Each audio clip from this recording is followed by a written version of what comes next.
தினமும் தெருவிவிலியம். 1 அரசர்கள் அதிகாரம் 21. நாபோத்தின் திராட்சை தோட்டம். இவற்றுக்குப் பின் நிகழ்ந்ததாவது, இஸ்ரயேலனாகிய நாபோத்துக்கு இஸ்ரயேலில் சமாரிய அரசன் ஆகாபின் அரண்மனை அருகில் ஒரு திராட்சை தோட்டம் இருந்தது.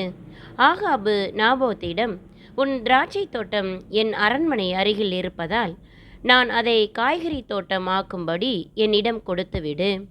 அதற்கு பதிலாய் அதைவிட நல்ல திராட்சை தோட்டத்தை உனக்கு தருவேன். உனக்கு விருப்பமானால் அதன் விலையை வெள்ளியாக தருகிறேன் என்றான். அதற்கு நாபோத்து ஆகாபிடம், என் மூதாதையரின் உரிமை சொத்தை நான் உமக்கு கொடாதவாறு ஆண்டவர் என்னை காப்பாராக என்றான். என் மூதாதையரின் உரிமை சொத்தை உமக்கு கொடுக்க மாட்டேன் என்று இஸ்ரயேலனாகிய நாபோத்து தன்னிடம் சொன்ன வார்த்தைகளை முன்னிட்டு ஆகாபு ஆத்திரத்துடனும் கோபத்துடனும் தன் அரண்மனைக்கு வந்தான். முகத்தை திருப்பிக் கொண்டு தன் கட்டிலில் படுத்து கிடந்தான். உணவருந்த மறுத்துவிட்டான். அப்போது அவனுடைய மனைவி ஈசபேல் அவனிடம் வந்து, நீர் ஏன் மனம் சோர்ந்திருக்கிறீர்? ஏன் உணவருந்தவில்லை என்று அவனை கேட்டாள். அதற்கு அவன் அவளிடம், நான் இஸ்ரயேலனாகிய நாபோத்திடம் பேசினேன். உன் திராட்சை தோட்டத்தை அதற்கான வெள்ளிக்கு எனக்கு கொடுத்துவிடு. உமக்கு விருப்பமானால் அதற்கு பதிலாக வேறு திராட்சை தோட்டத்தை தருவேன் என்றேன். அதற்கு அவன், என் திராட்சை தோட்டத்தை உமக்கு தரமாட்டேன் என்று சொல்லிவிட்டான் என்றான். அப்போது அவன் மனைவி ஈசபேல் அவனை நோக்கி, இஸ்ரயேலின் அரசராகிய நீர் இப்படியா நடந்து கொள்வது? எழுந்திருந்து உணவருந்தி மனமகிழ்வாய் இரும். இஸ்ரயேலனாகிய நாபோத்தின் திராட்சை தோட்டத்தை நானே உம்மிடம் ஒப்படைக்கிறேன் என்றான். எனவே அவள் ஆகாபின் பெயரால் மடல்கள் எழுதி அவற்றில் அவனது முத்திரையை பொறித்து அம்மடல்களை நாபோத்துடன் நகரில் குடியிருந்த பெரியோருக்கும் உயர்குடி மக்களுக்கும் அனுப்பினாள். அம்மடல்களில் அவள், நீங்கள் ஒரு நோன்பு அறிவித்து நாபோத்தை மக்கள் முன்னிலையில் அமரச் செய்யுங்கள். அவனுக்கு எதிராய் இழி மனிதர் 2 ஏவிவிட்டு, நீ கடவுளையும் அரசரையும் பழித்துரைத்தாய் என்று அவன் மீது குற்றம் சாட்டச் செய்யுங்கள். பின்னர் அவனை வெளியே கொண்டு போய் கல்லால் எறிந்து கொன்று போடுங்கள் என்று எழுதியிருந்தாள். நாபோத்துடன் அந்நகரில் குடியிருந்த பெரியோரும் உயர்குடி மடல்களில் எழுதியிருந்தவாறே செய்தனர். அவர்கள் ஒரு நோன்பு அறிவித்து நாபோத்தை மக்கள் முன்னிலையில் அமர்த்தினர். அப்போது அந்த இழி மனிதர் 2 வந்து நாபோத்துக்கு எதிரே உட்கார்ந்தனர். அந்த இழி மனிதர் மக்களை பார்த்து, நாபோத்து கடவுளையும் அரசரையும் பழித்துரைத்தான் என்று அவன் மீது குற்றம் சாட்டினர். எனவே அவர்கள் அவனை நகருக்கு வெளியே கொண்டு போய் கல்லால் எறிந்து கொன்றனர். பிறகு அவர்கள், நாபோத்து கல்லால் எரியுண்டு மடிந்தான் என்று ஈசபேலுக்கு செய்தி அனுப்பினர். நாபோத்து கல்லால் எரியுண்டு மடிந்ததை ஈசபேல் கேட்டவுடன் அவள் ஆகாபை நோக்கி, நீர் எழுந்து சென்று இஸ்ரயேலனாகிய நாபோத்து உமக்கு விற்க மறுத்த அதே திராட்சை தோட்டத்தை சொந்தமாக்கி கொள்ளும். நாபோத்து உயிரோடு இல்லை, அவன் இறந்து போனான் என்றாள்.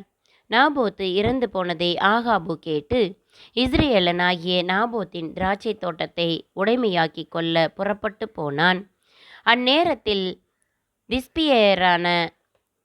திஸ்பேயரான எலியாவுக்கு ஆண்டவர் உரைத்த வாக்கு, நீ புறப்பட்டு சமாரியாவிலிருந்து ஆட்சி செய்யும் இஸ்ரயேலின் அரசன் ஆகாபை போய் பார்.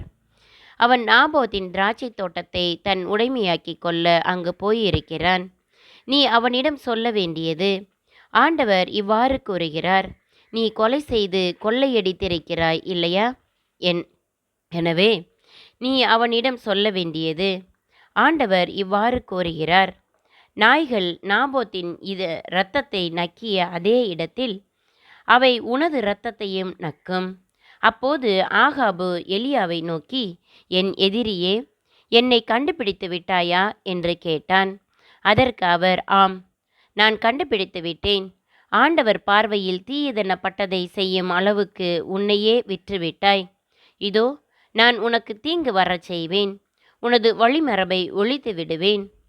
உரிமை மக்களாயினும் அடிமைகளாயினும் இஸ்ரயேல் ஆண் மக்களை ஆகாபிடமிருந்து வெட்டி எறிவேன். நெபாட்டின் மகன் யெரொபவாமின் குடும்பத்துக்கு செய்தது போல் உன் குடும்பத்திற்கும் செய்வேன். ஏனெனில் நீ இஸ்ரவேலை பாவத்திற்கு உள்ளாக்கி எனக்கு பெருஞ்சினம் மூட்டினாய். மேலும் ஈசபெலை குறித்து ஆண்டவர் சொல்வது: இஸ்ரவேலின் மதில் அருகே நாய்கள் ஈசபெலை தின்னும். ஆகாபை சார்ந்தவர்கள் நகரினுள் மடிந்தால் நாய்களுக்கு இரையாவர், நகர்ப்புறத்தே இறந்தால் வானத்து பறவைகளுக்கு இரையாவர் என்றார். ஆண்டவர் பார்வையில் தீயதெனப்பட்டதை செய்யும் அளவுக்கு தன்னையே விற்றுவிட்ட ஆகாபை போல் கெட்டவன் எவனும் இருந்ததில்லை. ஏனெனில் அவனுடைய மனைவி ஈசபேல் அவனை தூண்டிவிட்டான். மேலும் இஸ்ரவேல் மக்கள் முன்னிலையிலிருந்து ஆண்டவர் விரட்டி எடுத்த எமோரியர் செய்து கொண்ட சிலைகளையெல்லாம் வழிபடும் அளவுக்கு அவன் மிகவும் இழிவாக நடந்து கொண்டான். அச்சொற்களை ஆகாபு கேட்டவுடன் ஆடைகளை கிழித்து கொண்டு வெற்றுடல் மீது சாக்கு உடை உடுத்தி நோன்பு காத்து சாக்கு துணி மீது படுத்தான். பணிவோடு நடந்து கொண்டான். அப்பொழுது திஸ்பேயரான எலியாவுக்கு ஆண்டவர் உரைத்த வாக்கு: என் திருமுன் ஆகாபு தன்னை தாழ்த்தி கொண்டதை கண்டாயென்றோ? அவன் என் திருமுன் தன்னை தாழ்த்தி கொண்டதால் நான் அவன் வாழ்நாளின் போது தீமை வரச் செய்யாமல் அவனுடைய மகனது வாழ்நாளின் போது அவனுடைய குடும்பத்தாரின் மேல் தீமை விழச் செய்வேன். ஆமேன். இன்றைய இறைவார்த்தை. நாளைய வாழ்வின் வழி. வாசிப்போம், வாழ்வாக்குவோம்.